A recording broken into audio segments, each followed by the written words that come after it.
Thanks for staying with us. I'm Bill O'Reilly in the Impact segment tonight. Cable news has gone wild covering the Anthony Weiner scandal, but the more staid nightly newscasts are a different story. Let's now analyze Ellis Hennigan, columnist for Newsday.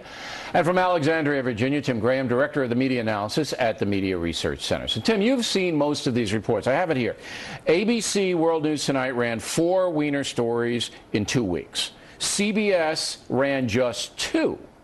This is during the week. 2 Weiner stories. NBC Nightly, 5 Weiner stories. So let's take ABC News first. They paid a woman and flew her to New York to say all kinds of things about Weiner, right? Yeah, that would probably be the most aggressive, is to actually get a woman who was on the other end of these tweets and ask her what was going on.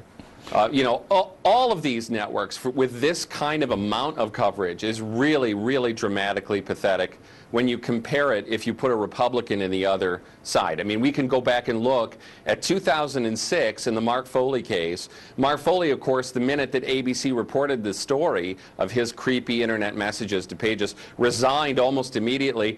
And there were 55 stories in those first 12 days on the evening newscast. 55. So I think it tells you. 12 days? Really? Yeah. Wow. So it tells you there's a real difference in the amount of aggression. I'm amazed. And I think...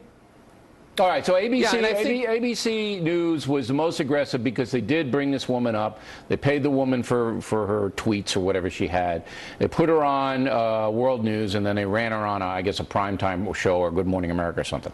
Now, CBS, this is Scott Pelley, this is the new regime. They don't like this story at all. They're just staying away from it, right?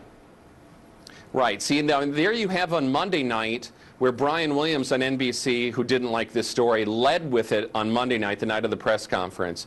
Scott Pelley very deliberately put it in minute 12.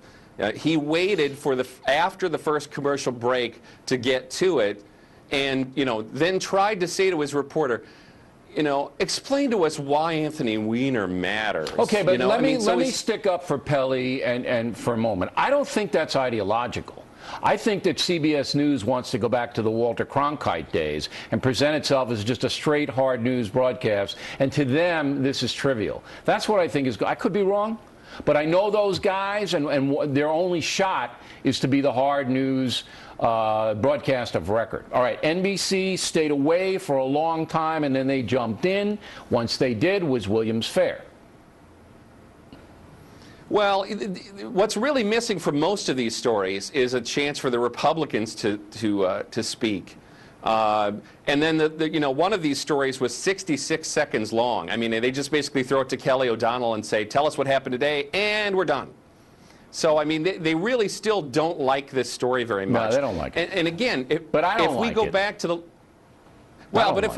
the Larry Craig story in 2007, NBC took Matt Lauer and said, we're going to put Larry Craig on for an hour in prime time to discuss this restroom toe-tapping incident in an airport. But see, there was, so, I mean, I'm not trying to stick up for the liberal media, but there was an arrest, a sitting senator.